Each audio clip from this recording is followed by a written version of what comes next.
ಸ್ನೇಹಿತರೆ, ಜೂನ್ 30ನೇ ತಾರೀಕಿಂದ ಕರ್ನಾಟಕದಲ್ಲಿ SIR ಆರಂಭ ಆಗ್ತಾ ಇದೆ. ಅಂದರೆ ಜೂನ್ 30ನೇ ತಾರೀಕಿಂದ ಜುಲೈ 29ನೇ ತಾರೀಕುವರೆಗೂ ಒಂದು ತಿಂಗಳ ಕಾಲ ಎನ್ಯುಮರೇಷನ್ ಫಾರ್ಮ್ನ ತುಂಬಿಕೊಡ್ತಕ್ಕಂಥ ಕೆಲಸ ನಡೀತದೆ.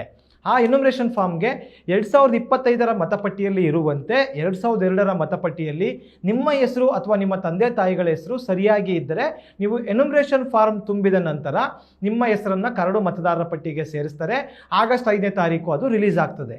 ಒಂದು ವೇಳೆ ಎರಡೂ ಮತಪಟ್ಟಿಗಳಲ್ಲಿ ನಿಮ್ಮ ಅಥವಾ ನಿಮ್ಮ ತಂದೆ ತಾಯಿ ಹೆಸರು ಇಲ್ಲ ಅಂದರೆ, ಹೆಸರಿದ್ರೂ ಸ್ಪೆಲ್ಲಿಂಗ್ ಮಿಸ್ಟೇಕ್ ಇದ್ದರೆ, ಆಗ ಆಗಸ್ಟ್ 5ರಿಂದ ನೀವು ಮತ್ತು ನಿಮ್ಮ ತಂದೆ ತಾಯಿಗಳ ದಾಖಲೆಗಳನ್ನು ಕೊಟ್ಟು ಹೊಸದಾಗಿ ಫಾರ್ಮ್ 6 ಮತ್ತು ಡಿಕ್ಲರೇಷನ್ ಫಾರ್ಮನ್ನು ಸಲ್ಲಿಸಬೇಕಿರ್ತದೆ.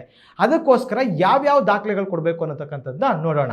ಯಾರಾದರೂ ನಮ್ಮ ಬಳಿ ಆಧಾರ್ ಕಾರ್ಡ್ ಇದೆ, ವೋಟರ್ ಐ ಡಿ ಇದೆ, ರೇಷನ್ ಕಾರ್ಡ್ ಇದೆ, ಪ್ಯಾನ್ ಕಾರ್ಡ್ ಇದೆ ಅಂತಂದರೆ ಅವುಗಳನ್ನ ಚುನಾವಣಾ ಆಯೋಗ ಪರಿಗಣಿಸೋದಿಲ್ಲ, ದಯವಿಟ್ಟು ಗಮನಿಸಿ. ಹಾಗಾಗಿ ಈ 11 ದಾಖಲೆಗಳಲ್ಲಿ ಯಾವುದಾದ್ರೂ 1 ಅಥವಾ 2 ದಾಖಲೆಗಳನ್ನು ನೀವು ಈಗಲೇ ಸಿದ್ಧವಾಗಿಟ್ಕೊಂಡ್ರೆ ನಿಮ್ಮ ಮತ ಡಿಲೀಟ್ ಆಗದಂತೆ ನೋಡಿಕೊಳ್ಳಬಹುದು.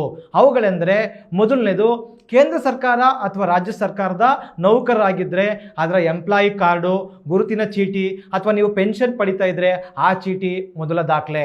ಎರಡನೇದು 1987ಕ್ಕಿಂತ ಮುಂಚಿನ ನಿಮ್ಮ ಯಾವುದಾದ್ರೂ ಬ್ಯಾಂಕ್ ಅಕೌಂಟು, LIC ಪಾಲಿಸಿ ಅಥವಾ ಪೋಸ್ಟ್ ಆಫೀಸ್ ಅಕೌಂಟ್ ಇದ್ದರೆ ಅದರ ಸರ್ಟಿಫಿಕೇಟ್ ಇದ್ದರೆ ಅದು ಆಗ್ತದೆ. ಮೂರನೇದು ಜನ್ಮ ಪ್ರಮಾಣ ಪತ್ರ, ಬರ್ತ್ ಸರ್ಟಿಫಿಕೇಟ್ನ ಒಂದು ಪ್ರೂಫ್ ಆಗಿ ತೆಗೆದುಕೊಳ್ತಾರೆ. ನಾಲ್ಕನೇದು ಪಾಸ್ಪೋರ್ಟ್ ಬೇಕಾಗ್ತದೆ. ಯಾರ್ದೆಲ್ಲ ಪಾಸ್ಪೋರ್ಟ್ ಇದೆ ಅವರು ದಾಖಲೆಯಾಗಿ ಸಲ್ಲಿಸ್ಬೋದು.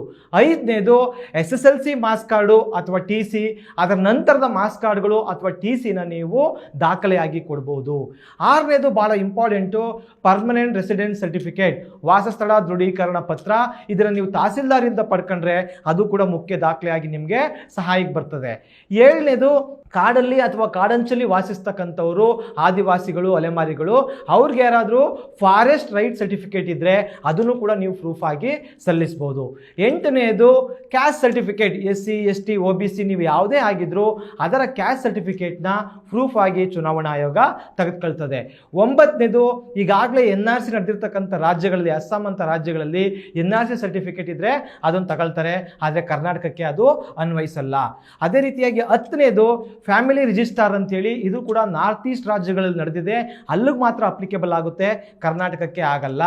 11ನೇದು ಸರ್ಕಾರದಿಂದ ನಿಮಗೆ ಮನೆ, ಸೈಟ್ ಅಥವಾ ಜಮೀನನ್ನು ಗ್ರ್ಯಾಂಟಾಗಿ ಕೊಟ್ಟಿದ್ರೆ ಆ ಗ್ರ್ಯಾಂಟ್ ಸರ್ಟಿಫಿಕೇಟ್ ಇದ್ದರೆ ಅದನ್ನು ಚುನಾವಣಾ ಆಯೋಗ ದಾಖಲೆಯಾಗಿ ಪರಿಗಣಿಸ್ತದೆ. ಹಾಗಾಗಿ ಈ 11 ದಾಖಲೆಗಳಲ್ಲಿ 1 ಅಥವಾ 2 ನೀವು ಈಗಲೇ ಸಿದ್ಧವಾಗಿಟ್ಕೊಳ್ಬೇಕು ಜೂನ್ ಆರಂಭದಲ್ಲೇ. ಯಾಕೆ ಅಂತಂದರೆ ಜುಲೈ ನಂತರ ನೀವು ದಾಖಲೆ ಮಾಡ್ಸೋಕೆ ಹೋದರೆ ಆಗ ಬಹಳಷ್ಟು ಜನ ದಾಖಲೆ ಮಾಡ್ಸೋಕೆ ಬರೋದ್ರಿಂದ ತಾಲೂಕು ಆಫೀಸ್ ಆಗ್ಬೋದು, ವಿಲೇಜ್ ಅಕೌಂಟ್ ಆಗ್ಬೋದು, PDO ಆಗ್ಬೋದು, ಇವ್ರ ಹತ್ರ ತುಂಬ ಜನ ಒಟ್ಟಿಗೆ ಬರೋದ್ರಿಂದ ರಶ್ ಆಗ್ತದೆ, ವಿಳಂಬ ಆಗ್ತದೆ ನಿಮಗೆ ದಾಖಲೆಗಳು ಸಿಗೋಕ್ಕೆ. ಹಾಗಾಗಿ ನೀವು ಈಗಲೇ ದಾಖಲೆನ ಸಿದ್ಧವಾಗಿಟ್ಟುಕೊಳ್ಳಿ. ಅದರಲ್ಲೂ ಕೂಡ ಸುಲಭಕ್ಕೆ ಸಿಗುವಂತಕ್ಕಂಥ ಮಾರ್ಕ್ಸ್ ಕಾರ್ಡ್ ಆಗಿರ್ಬೋದು, TC ಆಗಿರ್ಬೋದು, ಕ್ಯಾಸ್ಟ್ ಸರ್ಟಿಫಿಕೇಟ್ ಆಗಿರ್ಬೋದು, ಬರ್ತ್ ಸರ್ಟಿಫಿಕೇಟ್ ಆಗಿರ್ಬೋದು ಮತ್ತು ಪರ್ಮನೆಂಟ್ ರೆಸಿಡೆನ್ಸ್ ಸರ್ಟಿಫಿಕೇಟ್ನ ನೀವು ಈಗಲೇ ಸುಲಭವಾಗಿ ಮಾಡಿಟ್ಕೊಂಡ್ರೆ ಭಾಳ ಅನುಕೂಲ ಆಗ್ತದೆ.